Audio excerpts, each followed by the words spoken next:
श्री गणेशाय नमः। और मुगड़बंसी वाले की जय। सती का अपने पिता के घर जाना व तन अपना उसी यज्ञ में त्याग करना। मैत्रेय जी बोले, हे विदुर, जब शिव जी के मना करने पर भी अपने पिता के स्थान पर चली, तब महादेव जी ने कई गण अपने उसके साथ इस विचार से कर दिए कि देखे वहाँ क्या दशा होती है। वह सती जी का जो खिलौना व पिटारी आदि था उसे भी गणों के साथ भेज दिया, जिसमें सती के तनु छोड़ने उपरांत वह सब वस्तु देखकर मुझे दुख न होवे। जब सती बीच यज्ञ दक्ष प्रजापति के पहुंची, तब वह सती को देखते ही मुंह अपना फेर कर कुछ उससे नहीं बोला। यह दशा अपने बाप की देखकर सती बड़े सोच से मन में कहने लगी कि देखो, मैंने बहुत बुरा काम किया जो बिना आज्ञा महादेव जी के यहाँ आई। जैसा अपने पति का कहना नहीं माना, वैसा फल आंखों से देखा। अब कोई ऐसा बहाना व कारण हो जावे कि जिसमें जल्दी यहाँ से फिर शिव जी के पास चली जाऊँ। सिवाय माता सती जी के और सब स्त्रियाँ जो वहाँ यज्ञ में आई थी, दक्ष प्रजापति के बुरा मानने से सती के साथ प्रीतिपूर्वक नहीं बोली। सती यह हाल देख दुख सागर में डूबी हुई बीच यज्ञशाला के बैठी थी। जब आहुति देने का समय आया और यज्ञ कराने वालों ने दक्ष से वास्ते आहुति देने महादेव जी के नाम पर पूछा, तब दक्ष प्रजापति ने शिव जी को दुर्वचन कहकर उनसे कहा कि हमने देवता व ऋषिश्वरों की सभा में महादेव को शाप दिया है कि कोई यज्ञ में उनका भाग न निकाले। इस वास्ते तुम लोग महादेव के नाम पर आहुति मत देव। सती जी यह कठोर वचन सुनने व नहीं देखने भाग शिव जी का यज्ञशाला की दक्षिण दिशा में बीज कोद में भर गई। जब उनसे वह क्रोध रोका नहीं गया, तब उन्होंने दक्ष से कहा कि हे पिता, अज्ञान, तुम शिव जी की बड़ाई व महिमा को नहीं जानते। वह सब देवताओं में श्रेष्ठ होकर किसी के साथ शत्रुता नहीं रखते। तुम व्यर्थ अपनी अज्ञानता से बिना समझे उनके साथ बैर रखते हो। महात्मा लोग गुण को लेते हैं, अवगुण की तरफ नहीं देखते। वह शिवजी सब गुणों से भरे हुए केवल जगत में लोगों के दिखलाने वास्ते अपना रूप भयानक बनाए रहते हैं। उसको तुमने देखा, वह उसके गुण को नहीं जाना। सनकादिक व नारदादिक उनके चरणों का ध्यान अपने हृदय में रखते हैं। तुम्हारी पदवी ऐसी नहीं है जो उनसे बराबरी करने सको। तुम उन्हें जो तीनों लोक के जीवों के में श्रेष्ठ हैं, बीच सभा के बैठे हुए दुर्वचन कहकर उनका अनादर करते हो।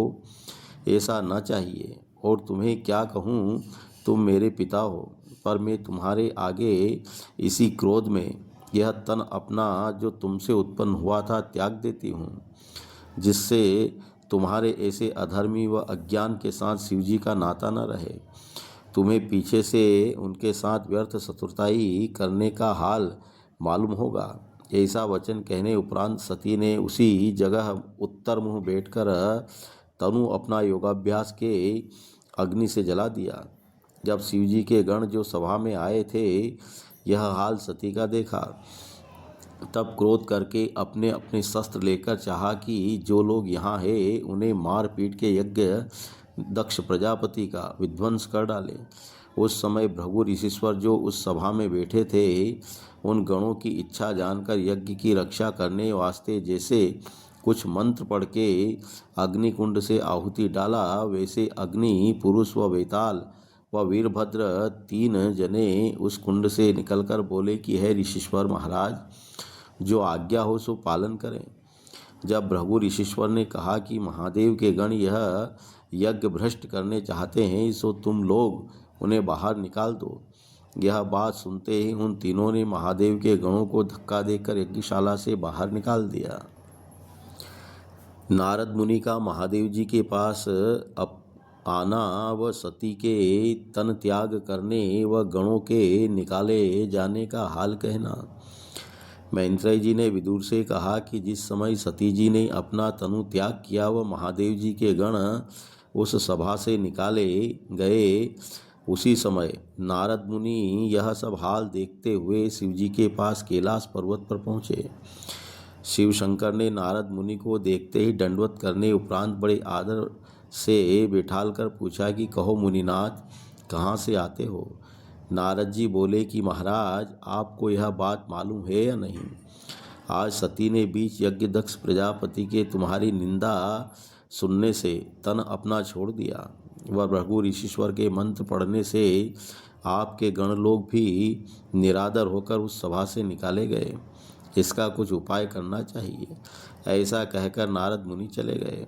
वह शिव जी ने सती का मरना सुनते ही क्रोधवंत होकर अपनी जटा के बाल नोचने उपरांत जैसे पृथ्वी पर पटका, वैसे एक मनुष्य वीरभद्र नाम महाबली उस जटा से उत्पन्न होकर हाथ जोड़कर बोला कि मुझे जो आज्ञा हो सो करूं। शिव जी उसे देखते ही कहा कि तू अभी बहुत जल्दी बीच यज्ञ दक्ष प्रजापति के चला जा। वह सिर उसका काटने उपरांत अग्निकुंड में डालकर जो लोग उस सभा में बैठे हो उन्हें वहां से बाहर निकाल दे। यह वचन सुनते ही वीरभद्र, जिसका शरीर पहाड़ के समान बड़ा था, त्रिशूल बांधे हुए सेना भूत व प्रेत की साथ लेकर वहां से चला। वह क्षण भर में बीच यज्ञशाला के पहुंचा। वह सिर दक्ष प्रजापति का काटकर अग्नि कुंड में डाल दिया। वह भृगु ऋषीश्वर की दाढ़ी नोच डाली। वह दूसरे देवता व ऋषीश्वर व गंधर्व व ब्राह्मण व किन्नर आदि जो उस सभा में थे उन्हें मार पीट करके सबका अंग भंग कर डाला। वह वहाँ से लोगों को बाहर निकालने उपरांत स्थान यज्ञशाला का तोड़कर साकल्य आदि सामग्री यज्ञ की फेंक दी। जब सिर काटने पर भी प्राण दक्ष प्रजापति का नहीं निकला, तब मारे मुक्कों के उसे मार डाला। उस समय जितने स्त्री व पुरुष यज्ञ के वहाँ न्योता करने आए थे, सब दुखित होकर भागे। वह आपस में कहने लगे कि देखो, दक्ष महामूर्ख ने महादेव जी महात्मा पुरुष का जो सब देवताओं में श्रेष्ठ है, ऐसा अपमान किया, वैसा फल पाया। इसी तरह सब छोटे बड़े दुख पाकर दक्ष को गालियाँ देने लगे। वह जब वीरभद्र ने यज्ञ विध्वंस करने उपरांत शिव जी के पास आनकर सब हाल कहा, तब भोलानाथ ने मरना सती का ऊपर इच्छा परमेश्वर के ही समझकर क्रोध अपना क्षमा किया और वह आनंद मूर्ति फिर प्रसन्न चित्त बैठकर अपने चेलों को ज्ञान सिखलाने लगे। विष्णु भगवान व ब्रह्मा जी अंतर्यामी पहले से यज्ञ विध्वंस होने का हाल जानकर वहाँ नहीं गए थे। भृगु आदि ऋषीश्वर व देवतों का ब्रह्मा जी के पास जाना व वीरभद्र का हाल कहना। मैत्रेय ऋषीश्वर ने कहा कि हे विदुर, जब वीरभद्र ने भृगु व देवता आदि को मारपीट करके यज्ञशाला से बाहर निकाल दिया, तब सब किसी ने रोते हुए ब्रह्मा जी के पास जाकर अपना अपना हाल उनसे कहा। ब्रह्मा जी उनका वृतांत सुनकर बोले कि तुम लोगों ने बहुत बुरा काम किया, जो यज्ञ में बैठकर शिव जी की निंदा अपने कानों से सुनते रहे। वह महादेव जी का भाग यज्ञ में से बंद करके अपना अपना अंश तुम लोगों ने लिया। ऐसा अधर्म करना तुम्हें उचित नहीं था। जैसा अपराध शिव जी का किया, वैसा फल पाया। सुनो, महादेव जी सब देवतों व तीनों लोक के जीवों में श्रेष्ठ व परमेश्वर तुल्य है। मैं उनका कुछ नहीं कर सकता। वह कोई मेरे साथ उन्हीं के शरण में चलो। विनती व स्तुति करके तुम्हारा अपराध उनसे क्षमा कराऊं। यह वचन कहने उपरांत ब्रह्मा जी ऋषीश्वरों को साथ लेकर कैलाश पर्वत पर गए। उस पहाड़ पर पत्थर की जगह लाल व पन्ना व हीरा आदि अनेक तरह के मणि व रत्न रहकर वह पहाड़ 1600 कोस ऊंचा व 1200 कोस के घेरे में है और वहाँ बरगद आदि के बहुत से वृक्ष लगे रहने से धूप का प्रकाश नहीं होता। वह सदा ठंडी छाया बनी रहती है। वह अनेक रंग के फूल ऐसे लगे हैं कि जिसकी सुगंध कोशों तक उड़ती है। वह अनेक प्रकार के फल 12 महीने वृक्षों में लगे रहकर अमृत समान स्वाद देते हैं। वह वहाँ पर तालाब व बावली व नहर व झरना पानी के ऐसे निर्मल भरे हैं कि जिसके देखने से आँखों में तरावट आ जावे। वह तालाब व बावली के किनारे अच्छे अच्छे पक्षी, महासुंदर मीठी बोली बोलने वाले सारस व तूती व कोकिला व मोर आदि बैठे हुए चह चह मचाते हैं। वह उस जगह देवकन्या व गंधर्व आदि आनकर जिस वस्तु की इच्छा करते हैं, सब मनोरथ उनका सिद्ध होकर वह शोभा देखने से मन उनका मोहित हो जाता है। और वह लोग सेतु गंगा में, जो धारा हिमाचल पहाड़ से उतरकर वहाँ आई है, स्नान करके आनंदित हो जाते हैं। सो उसी पहाड़ पर एक वृक्ष बरगद का, जो 400 कोस ऊंचा व 300 कोस चौड़ा था, उसके नीचे महादेव जी मृगशाला पर बैठे हुए जिस समय नारद मुनि व सनकादिक अपने चेलों से परमेश्वर का गुणानुवाद कह रहे थे, और योग व तप व वेदादिक अपना अपना रूप धारण करके उनके मन से रहकर कोई ऐसी सामर्थ्य नहीं रखता था जो दम मारने सके, उसी समय ब्रह्मा जी व ऋषिश्वर सब देवताओं समेत वहाँ पर जा पहुँचे। शिव जी ने ब्रह्मा को देखते ही दंडवत करके बड़े आदर भाव से जब उन्हें अपने पास बैठा ला, तब ब्रह्मा जी शिव शंकर को नमस्कार करने उपरांत उनके सामने बैठे, और देवतादिक जो ब्रह्मा के साथ गए थे, शिव जी को दंडवत करने उपरांत यथा योग्य स्थान पर चारों तरफ बैठ गए। महादेव जी महात्मा को लेकर वह सोच व दुख, शत्रुता दक्ष प्रजापति व तनु त्याग करने सती का नहीं देखा, इसलिए वह सब बात को ऊपर इच्छा परमेश्वर के समझकर उस समय सिवाय चर्चा में ऐसे मग्न थे कि उन्हें इस बात का कुछ ध्यान नहीं हुआ कि ब्रह्मा जी वास्तविक क्षमा कराने अपराध देवतादि क्या आए हैं। वह वीरभद्र ने ऋषिश्वर व देवताओं को भी मारपीट किया है, इस वास्ते वह ब्रह्मा के आवने पर भी सब किसी से हरि चरित्र कहते रहे। तब ब्रह्मा ने बहुत सी स्तुति शिव जी से कहकर उनसे विनय किया कि आप सब देवताओं के मालिक हैं, इसलिए तुम्हारा नाम महादेव हुआ। सो दक्ष ने अपनी आपकी प्रभुताई नहीं जानकर जैसा तुम्हारा अपमान किया वैसा फल पाया। सो उनके निरादर करने से कुछ तुम्हारी बड़ाई कम नहीं हो गई। जिस तरह कोई मनुष्य चंद्रमा पर थूके तो वह थूक चंद्रमा पर नहीं पड़ता, उसी थूकने वाले के मुंह पर गिरता है, वही हाल दक्ष का हुआ। अब मेरे विनय करने से दयालु होकर अपराध दक्ष का क्षमा कीजिए। वह देवता और ऋषिश्वर आदि जो उस सभा में वीरभद्र तुम्हारे बेटा ने उनको भी बहुत सा दुख दिया, कितनों के पैर तोड़ डाले, कितनों की आंख फोड़ डाली, सो वह लोग भी आपके भय से घबरा रहे हैं, इसलिए उनको धैर्य देकर ऐसा आशीर्वाद दीजिए कि जिसमें घायल शरीर उनका अच्छा होकर वह लोग जो के त्यों हो जावे, और दक्ष प्रजापति फिर तुम्हारी कृपा से जीकर यज्ञ अपना विधिपूर्वक संपूर्ण करे। वह सब देवता व ऋषिश्वर लोग भी वहाँ आनकर अपना अपना भाग यज्ञ में पावे। वह आप भी मेरे साथ वहाँ चलिए, मैं नारायण जी को भी विनय करके वहाँ ले आऊँगा, और यज्ञ करने से जो साकल्य बच जाती है वही साकल्य आपका भाग होगा, सो आप अपना पावेंगे। यह सब बात ब्रह्मा जी की सुनकर शिव जी ने कहा कि मैं किसी से शत्रुता न रखकर अज्ञान के कहने का कुछ बुरा नहीं मानता। सती ने प्राण देने का हाल सुनकर मुझे क्रोध आ गया था, सो दक्ष प्रजापति अपनी करनी को पहुंचा। वह सती के प्रारब्ध में इसी तरह तनु त्याग करना लिखा होकर कुछ परमेश्वर की इच्छा थी वह बात हुई। अब जो आज्ञा दे उसको करूं। जो कोई बड़ों का कहना नहीं मानता वह पीछे से दुख पाता है। महादेव जी व ब्रह्मादिक देवताओं का बीच यज्ञशाला दक्ष प्रजापति के जाना। मैत्रेय जी बोले कि हे विदुर, जब कैलाश पर्वत से शिवशंकर व ब्रह्मा जी सब देवता ऋषिश्वरों को साथ लेकर दक्ष प्रजापति की यज्ञशाला में गए, और जो देवता आदि वीरभद्र के डर से भाग गए थे वह भी वहाँ पर आए, तब शिव जी ने जिन देवता व ऋषिश्वरों का शरीर वीरभद्र के मारपीट करने से घायल हो गया था, उनका तन अपनी कृपा दृष्टि से अच्छा कर दिया। वह प्रभु ईश्वर के बाल दाढ़ी के बकरे की दाढ़ी लगवाने से फिर उसी तरह जम गए। उस समय ब्रह्मा ने शिव जी से कहा कि लोथ दक्ष प्रजापति की जो पड़ी है इसको भी जलाना चाहिए। जब महादेव जी बोले कि सिर दक्ष का जो अग्निकुंड में जल गया वह नहीं तैयार हो सकता, कहो तो यज्ञ के बकरे का सिर दक्ष के धड़ से लगाकर इसे जिला देऊं।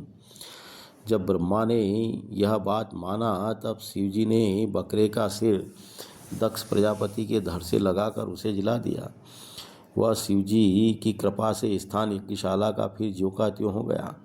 वह दक्ष प्रजापति ने महादेव जी को देखते ही दंडवत करके हाथ जोड़कर आधीनताई से विनय किया कि हे महाप्रभु, मैंने आपकी बड़ाई व महत्व न जानकर जैसी करनी तुम्हारे साथ की वैसा फल पाया।